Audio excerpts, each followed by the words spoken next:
오늘 말씀은 스가랴 4장입니다. 순금 등잔대와 두 감람나무라는 주제로 말씀을 전하겠습니다. 오늘 말씀은 다섯 번째 환상으로 순금 등대와 두 감람나무입니다. 하나님은 스가랴에게 내가 무엇을 보느냐고 물으셨습니다. 이 질문은 다른 선지자들에게도 하셨던 말씀입니다. 대표적인 선지자가 예레미야죠. 내가 무엇을 보느냐란 질문에 살구나무, 끓는 가마, 두 광주리의 무화과나무 등을 보았다고 했습니다. 아모스에게도 물으셨을 때에 다림줄을 보았다고 했습니다. 동일한 질문을 우리에게 한다면 우리는 무엇을 본다고 말해야 할까요? 당시 선지자들은 하나님께서 부여하신 꿈을 보았습니다. 우리는 구약시대처럼 그런 환상을 받을 수는 없지만 사명자로 살아가는 자로서 주의 나라를 위해 이루어야 할 분명하고도 확실한 꿈과 비전을 가져야 할 것입니다. 스가랴는 먼저 순금 등잔대를 보았다고 합니다. 이 등대의 특징은 꼭대기에 기름 그릇이 있고 그 그릇 위에 7 등잔을 위해 7 관이 있다고 합니다. 이것은 무엇일까요? 참고로 요한계시록 1장 20절을 보시면 내가 본 것은 내 오른손에 7 별의 비밀과 또 7 금촛대라.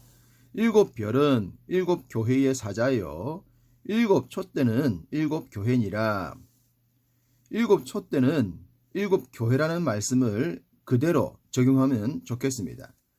그렇기 때문에 순금 등잔대란 당시에 재건될 성전을 상징하고 오늘날 우리에게는 교회를 상징하는 것으로 보면 됩니다. 등대가 성전임을 알게 하는 구절이 9절입니다. 이 성전의 기초를 놓았던 스룹바벨이 성전을 완공할 것이라고 말씀하고 있기 때문입니다. 스룹바벨은 1차 포로귀환의 지도자이고 그가 행했던 최고의 업적은 스룹바벨 성전, 곧 두 번째 성전을 완성한 것이었습니다. 앞선 말씀인 학개 선지서에서도 말씀을 드렸듯이 스룹바벨 성전은 공사가 중단된 채 16년을 보냈다고 했습니다. 건물이 지어지다가 멈추게 되면 시작하지 않은 것보다 못하지 않겠습니까? 그래서 사람들은 성전 재건은 불가능하니 자신들의 삶에 집중하게 되었을 것입니다. 그러나 그런 상황에도 불구하고 하나님은 말씀하셨습니다. 6절 후반절 이는 힘으로 되지 아니하며 능력으로 되지 아니하고 오직 나의 영으로 되느니라. 아멘. 그렇습니다. 하나님의 성전만 그런 것이 아니라 우리 삶의 모든 것이 그러합니다. 코로나 바이러스와 같은 질병도 그로 인해 어려워진 환경도 하나님의 능력과 영으로 극복하게 될 줄 믿습니다. 자신의 힘과 능력과 재주로 넘어지지 않는 삶을 지향하는 것, 그것이 참된 영적인 지혜입니다. 첫 번째 성전이었던 솔로몬 성전이 어떻게 지어졌습니까? 사무엘하 7장에서 볼 수 있듯이 다윗이 성전 건축에 대한 열렬한 소망을 가지고 있었기 때문입니다. 400년 동안 장막으로 있던 성전을 건물 성전으로 지어드리고 싶은 열망을 다윗은 가졌습니다. 그 누구도 성전에 대해 그런 생각을 하지 않았는데 다윗은 그런 생각을 했던 것이죠. 그랬던 그를 하나님께서 기뻐하셨고 그의 아들 솔로몬에게 왕위를 물려 주셨을 뿐만 아니라 최고의 지혜와 재물을 주셔서 그 일을 가능하게 하셨습니다. 지금의 교회도 동일합니다.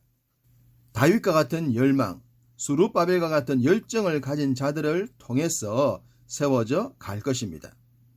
시대가 바뀌었다고 사람의 재물과 재능으로 되는 것이 아닙니다. 여전히 하나님의 능력과 은혜로 되는 것입니다.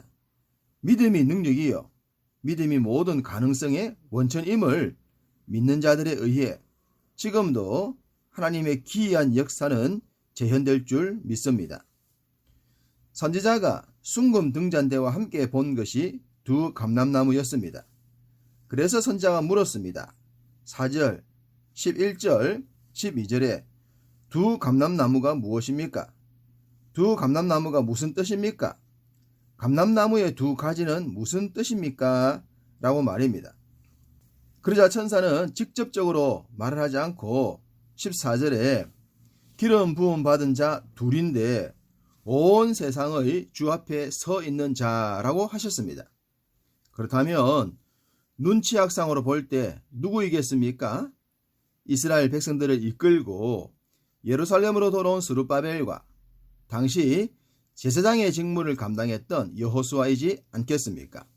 정치 지도자였던 스룹바벨과 영적인 지도자였던 여호수아입니다. 이 둘은 12절 금그릇을 흘리는 두 금관 옆에 있었다고 했는데 이것은 무엇을 상징할까요? 두 지도자의 헌신을 상징합니다. 이 두 사람의 헌신으로 인해 하나님의 전이 세워졌고 이스라엘 백성들이 하나님 앞에서 바르게 살아갈 수 있는 깃털이 마련된 것이죠. 당시 바벨론에서 포로 귀한 자로 돌아오는 것이 결코 쉬운 결정이 아니었을 것입니다. 이미 바벨론에서 살만한 입지를 갖췄기 때문입니다. 그런데 그 모든 것을 버리고 황폐하게 버려진 땅으로 돌아가는 것이 말처럼 쉬운 일이 아니기 때문입니다. 또한 돌아왔을 때 일이 술술 풀린 것도 아니지 않습니까? 성전 공사가 16년 동안이나 중단될 정도로 반대가 심했습니다. 대부분의 사람들이 자신들의 삶의 몰두함으로 인해 주의 일은 한없이 연기되고 있었습니다. 이렇게 어려움이 반복되고 있을 때 여호수아와 스룹바벨은 낙심하지 않았습니다. 포기하지 않았습니다. 주저앉지 않았습니다. 자기 자신에게 강력한 도전을 던졌고 백성들에게도 거룩한 도전장을 던졌습니다. 그리고 하나님께서 역사해 주심으로 인해 그 모든 난관을 극복하고 하나님의 역사를 완성했던 것입니다. 교회 시대가 시작된 후 지상의 모든 교회들도 이러한 지도자들의 헌신으로 세워져 왔다고 해도 과언이 아닐 것입니다. 백성들의 헌신도 귀하지만 특별히 두 사람의 헌신이 특별하지 않았습니까?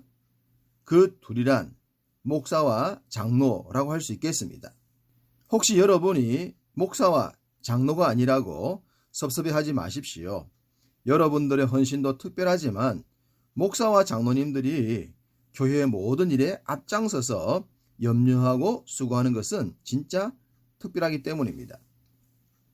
하나님께서 세우신 앞선 지도자들과 함께 동일한 길을 걸었던 자들의 헌신과 희생을 하나님은 기억하십니다. 그리고 반드시 크신 복으로 갚아주실 것을 믿습니다.